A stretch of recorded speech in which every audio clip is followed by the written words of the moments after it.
Thank you for having me. Before I begin, please pray with me the words of Psalm 19:14.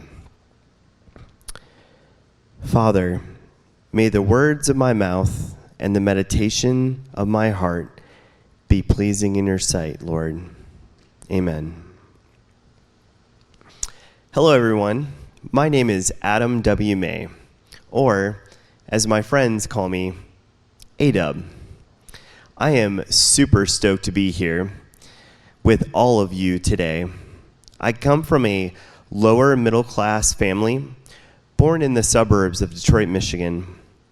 My father, one of 4 kids, started his career on the plant floor at an automotive supplier, really without any college education. Today, he's a group vice president of the Alamo Group, reporting into the CEO, running 3 large multinational companies. My mother, a school teacher who never fully finished college, was the glue. Taught piano lessons at our house to make ends meet for our family.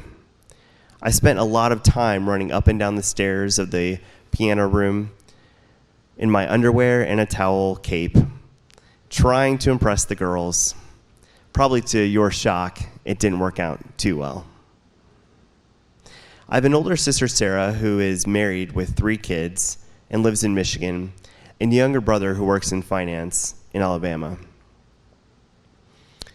At the age of 11, just after finishing 5th grade, my dad began to move our family across the Midwest and the Southeast. Due to not having a college degree, my dad's mindset was to never limit his ability to provide for our family based on location. We spent time in 6 U.S. states: Michigan, Missouri, Tennessee, Indiana, North Carolina, and Alabama. We also spent some time in Birmingham, England. To this day, I do not know how my family did this over the years, but I always remember my mom with each move starting out the conversation with, "Adam, are you ready for the next adventure?" I recall showing up to my first day of 6th grade in Columbia, Missouri, at Anna Hawkins Gentry Middle School, where some of the coolest, most popular kids ended up befriending me, took me under their wing. It couldn't have gone any better. Roughly a year into that time, another family moved from out of state into our neighborhood, and my parents encouraged me to befriend their son, my same age, just like others had done for me. Unfortunately, the kids at school, the same kids who befriended me, unfairly judged him because of the way he looked and due to his interests.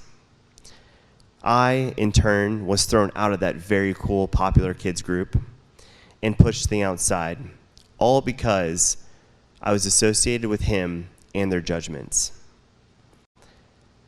I was called crude names in the hallways, whispered about behind my back, and generally torn down each and every day. The one person who made things better was the person I had befriended. I always found it amazing how one person can change everything. In Lenore City, Tennessee, I arrived halfway through my 7th grade year and vividly remember that stereotypical situation, sitting down at the big round fold-out lunch table with the blue seats in the gymnasium, completely alone. Sure enough, one by one, kids from all different factions, whether it was band, cheerleading, sports, music, theater, came down, sat with me, asked me my name, and befriended me. They didn't care where I was from, the clothes that I wore. They just wanted to make friends. I loved living in Tennessee, and to this day, hold each and every one of those relationships near and dear to my heart. One of the things I wish I had known back when I was that age is that confidence in knowing who you are is absolutely everything. It's a foundation which cannot be shaken by even the harshest of critics. I wish I had more confidence, but in those days to combat this horrible circumstances that I was dealing with, but I allowed those momentary judgments of others to get the best of me. One of the things I am fortunate for in my life is tasting the many personalities of countless individuals I've been able to meet and become friends with. I've had the chance to learn what I like. I've definitely had the chance to learn what I don't like. And that is what has helped me to build that unshakable confidence in the super weird dude that I am today. By learning about others, it helped me to get to know myself better, and I couldn't encourage people more to do just that. So let's fast forward. It's June 2019, where I began to work for what I personally considered my destination company, the big G, Google.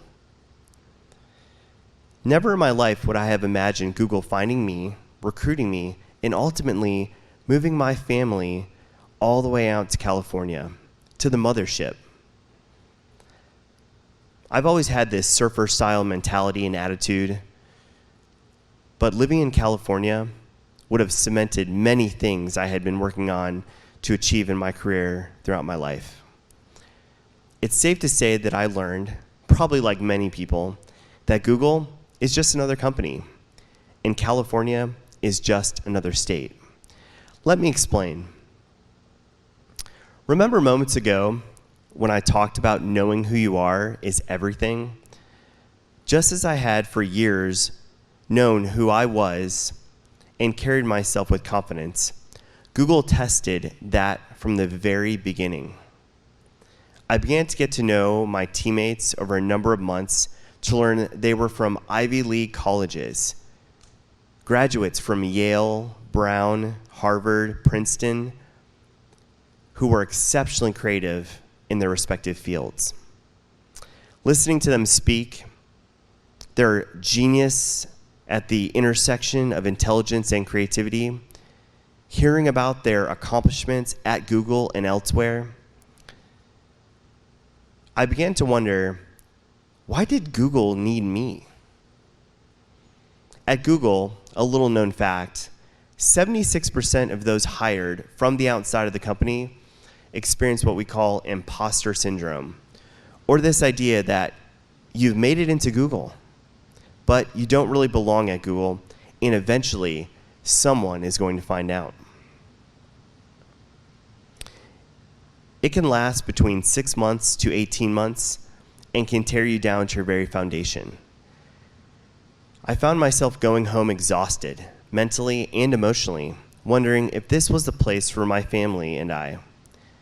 Once again, I had allowed the negative influences of my mind at the observations of the outside world to prey upon my confidence and make me feel downright awful about myself, even at the age of 35. As the year progressed, I turned to life in California to fill this painful void of difficulty with Google.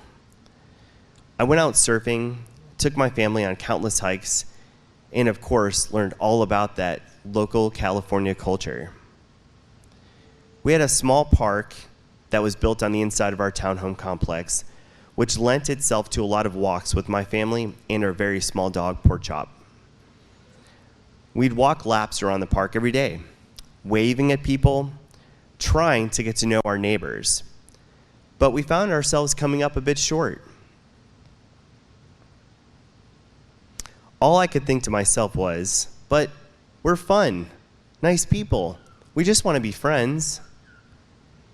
We lived in a densely populated section of Silicon Valley, in which Indians and Asian Americans are the majority.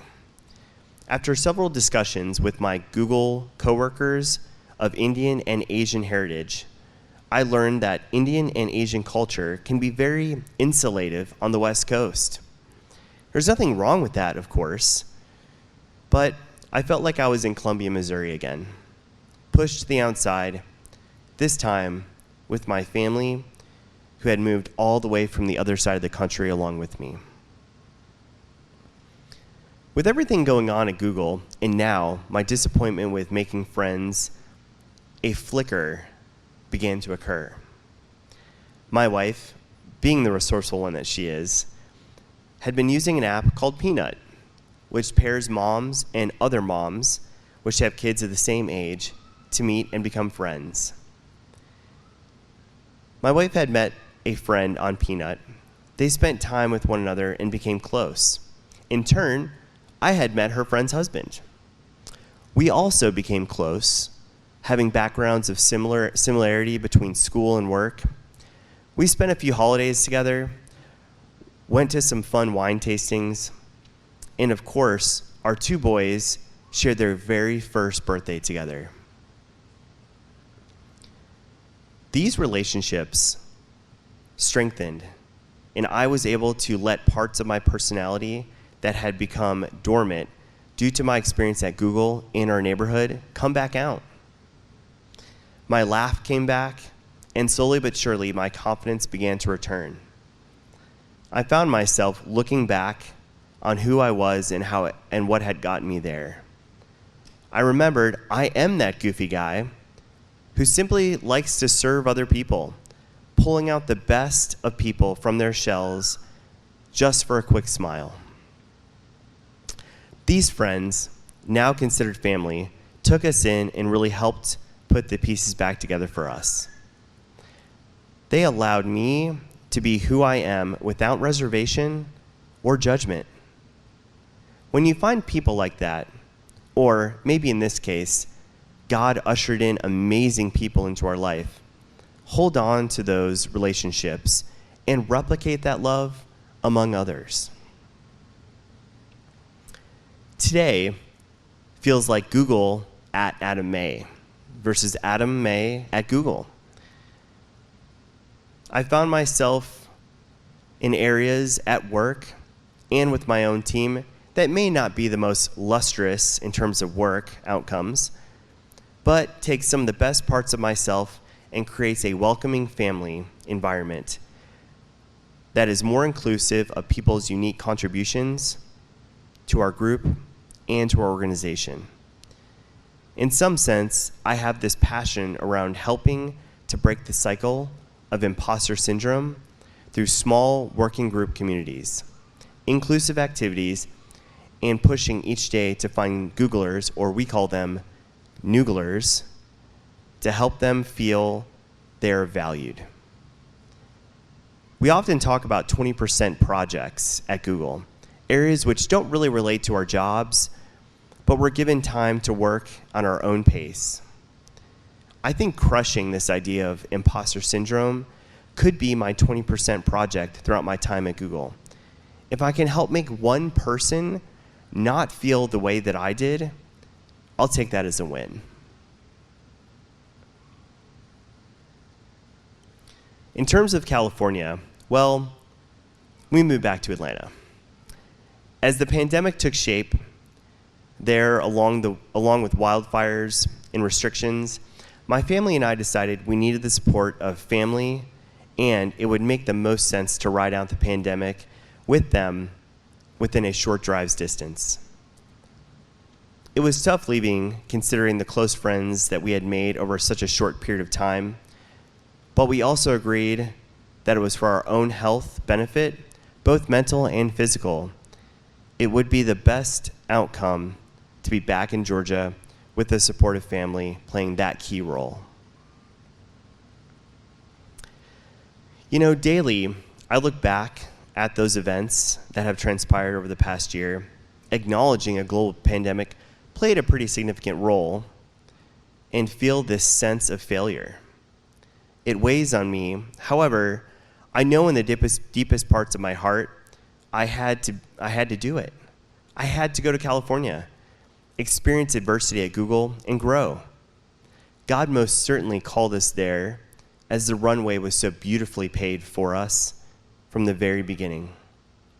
I do admit, though, I wonder why.